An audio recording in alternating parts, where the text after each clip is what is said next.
السلام علیکم ورحمۃ اللہ وبرکاتہ۔ حضرت یوسف علیہ السلام، جیل اور آب۔ بہت ہی عجیب و غریب بات ہے، مکمل سماعت فرمائیں۔ اگر آپ باصلاحیت ہیں تو چپ کر کے اپنی تنہائی کی جیل میں کام کرتے رہیں۔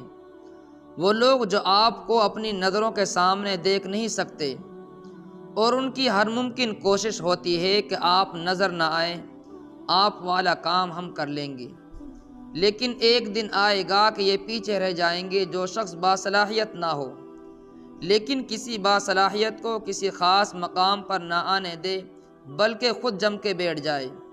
ایسا آدمی رسوا ہو کر ہی رہتا ہے۔ یہ دنیا وقتی طور پر تو کسی نااہل کو قبول کر لیتی ہے، لیکن آخر کسی ایکسپرٹ کی محتاج ہو ہی جاتی ہے۔ ہمارے ایک مانیٹر کہا کرتے تھے، جب تم کسی ادارے یا مسجد میں دین کا کوئی کام کر رہے ہو اور کوئی دوسرا بندہ آ کر تمہیں اس کام سے پیچھے دھکیلنے لگ جائے تو پیچھے ہو جانا اور اسے موقع دینا کہ وہ آپ والا کام کر لے۔ اگر اس کے اندر صلاحیت ہوگی تو وہ کام کر لے گا۔ ایسی صورت میں دین کی خدمت ہو گئی، اور یہی تمہارا بھی مقصد تھا کہ اللہ کا دین بلند ہو جائے، سو ہو گیا۔ اور اگر دوسرے بندے میں صلاحیت نہ ہو، اس نے صرف آپ کو پیچھے دھکیلنے یا جلنے کی وجہ سے کام میں ٹانگ اڑائی، تو کچھ دنوں بعد اللہ تعالیٰ اسے خود ہی سائڈ پر کر دیں گے اور آپ چمک اٹھیں گے۔ اب دیکھیں، حضرت یوسف علیہ السلام جیل میں ہیں، باصلاحیت ہیں، پوری گورنمنٹ سنبھال سکتے ہیں، ان کے پاس ریاست چلانے کے لیے معاشی اصول موجود ہیں، وہ امین اور حفیظ ہیں، دل تقوی اور احسان سے لبریز ہے، غریبوں کو مواقع دینے اور ان کو پروموٹ کرنے کا جذبہ رکھتے ہیں، لیکن اس کے باوجود عزیز مصر کے درباریوں نے عزیز کے ساتھ مل کر جیل میں ڈالا۔ عزیز مصر نے تو شروع میں ہی اپنی بیوی سے کہہ دیا تھا، یہ لڑکا ہمیں نفع دے گا، لیکن اس کی بیوی اور درباری چیلوں نے اسے یوسف سے یکسر غافل کر دیا۔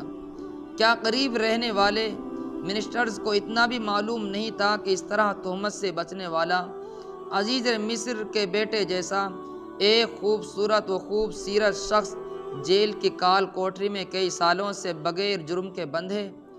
کوئی ایک وزیر تو ایسا ہوگا جس کو یوسف علیہ السلام کے بارے میں کچھ نہ کچھ معلوم ہوگا کہ وہ کم از کم جیل میں بند کیا جانے والا شخص نہیں ہے، لیکن کوئی نہ بولا۔